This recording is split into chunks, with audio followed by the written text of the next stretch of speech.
Now, dear leader John Steenhuisen will today brief the media on the party's readiness for the launch of its local government elections manifesto.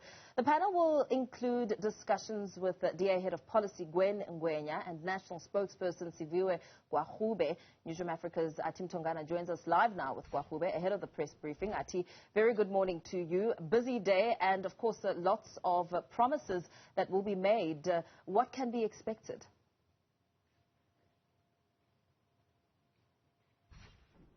Very good morning to you, Mpo. It has certainly been a very busy time for political parties across the country as they launch their manifestos and as they continue with their campaign trails. And the Democratic Alliance is one of those political parties that actually started with their campaign trails quite early. I'm going to bring in then Siviwe Gwarube, the national spokesperson. Siviwe, we've already seen how big you have gone in as far as making sure that you are seen in the community where you're campaigning. Your posters are up there on the polls. Talk to us about how different it has been under COVID-19. Absolutely. I mean, I think the past 18 months has been incredibly difficult, not only for political parties, but for the country.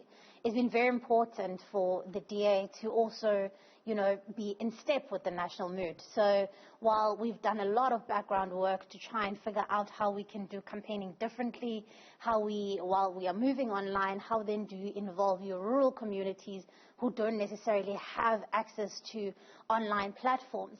And so we've done all this work until such a time then where we had an indication that the election was going to be this year. And we were first out the blocks to be able to put up our posters that had been printed.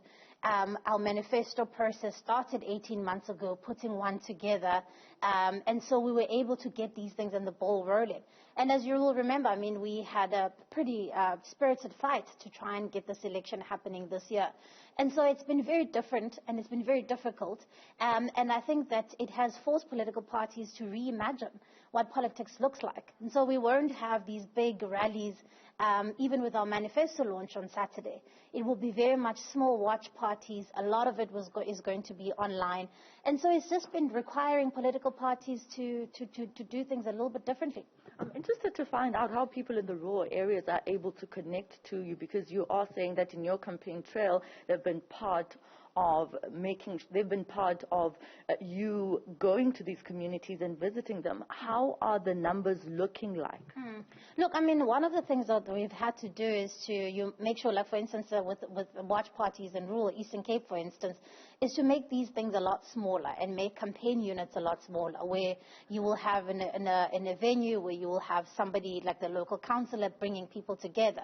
And we've also had to resort to simply, being on the ground in a very physical way. So we can't just rely on online presence, but we've also have to knock on doors for people to see us and for us to take our message across the country. So it's been different. But I think it's also been important for political parties to make that shift. The rest of the world has, as political parties, our job is to get our message to voters, get them to be inspired to vote for us. And so we've got to adapt and we've got to keep people safe. You've had a lot of time to plan. Talk to us about what percentage you're looking at nationally. We've seen the federal leader throwing in some numbers, some 24%. What are we looking at in as far as what you've looked at in terms of your predictions? Look, I mean, our predictions are, our goal here is we've got these 5 strategic ventures that we have chosen. We're looking at NMB, at the city of Tshwane, the city of Johannesburg, obviously the city of Cape Town. And so what we are trying to really do is to try and win a majority. We're not going into this election already with the mind of saying, well, we will be governing here with a coalition government. Those things are things that we will obviously have a conversation about post the election. What we're trying to do is to try and win full majority in these municipalities so that we can show South Africans what we can do in a full 5-year term. While coalition governments have worked in some instances, they have been really, really difficult, and we haven't always been able to do what we seek out to do. And so that's really our goal going into these elections, is to win the smaller municipalities and also to gun for these big metros in a similar way that we try to do in 2016. A lot of work ahead for the Democratic Alliance. Siviwe, thank you so much for your time. Well, at 10 o'clock, we're expecting then the leader of the DA, John Steenhuisen, the DA head of policy, Gwen Ngwenya, together with Siviwe Gwarube to outline and to talk to us about what to expect for Saturday when they actually present their manifesto to the members of the public and certainly the country at large. Athi, where is the DA essentially standing when it comes to access to its potential voters, especially on the back of hearing the Constitutional Court, a panel of judges when the IEC was in court, saying that bigger parties like the DA are at an advantage when it comes to sophisticated communication networks and access to voters with a more sophisticated database?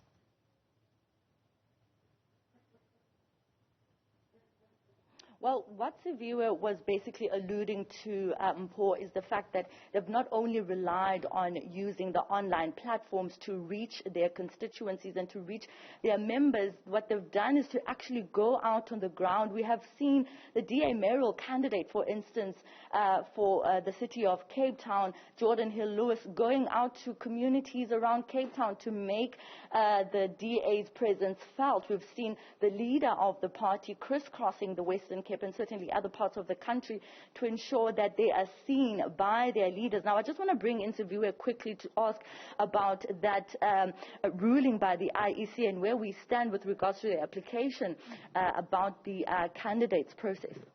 Look, I mean, the first and foremost, I mean, I think one of the things is what is quite important to note is that this was a worthy legal challenge for us to go to the Concord.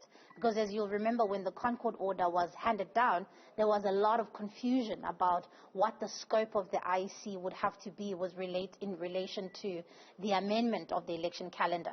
And now that we've got the clarity, we accept the Concord ruling with regards to what they've said, that this is a matter that is now up to the IEC.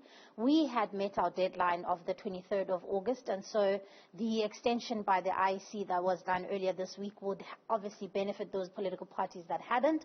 And so, you know, our focus now, Athi, is to go out there and try and win this election.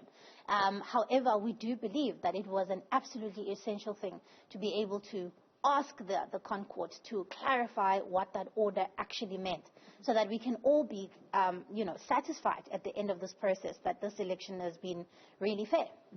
Do you feel that you are ahead of the ANC given what's going on internally in the party? Look, I mean, the ANC has seen some really difficult times, but I think what's going to be important for the DA, you know, as a party that itself has gone through a difficult 2 years, is that we have to be able to focus on inspiring South Africans who are disillusioned with the ANC, but inspire them to vote and support the DA so that we can show what we can get done in other places where we don't govern. So I think that's going to be our big focus. We're going to have to leave the ANC in their disarray, and we're going to have to focus on how do you move those supporters who no longer want to support the ANC to voting for the DA so that we can get things done where they live. Once again, I thank you so much for your time. Well, we're going to be also seeing the DA Federal Chairperson, Zille, to go out together with the DA's MP, Natasha Mazone, the Chief Whip of the Democratic Alliance. They're going to be out on a campaign trail later on today. That will be after, of course, the DA outlines its readiness to launch its manifesto on Saturday. Very well, Athi. Let's leave it there for now.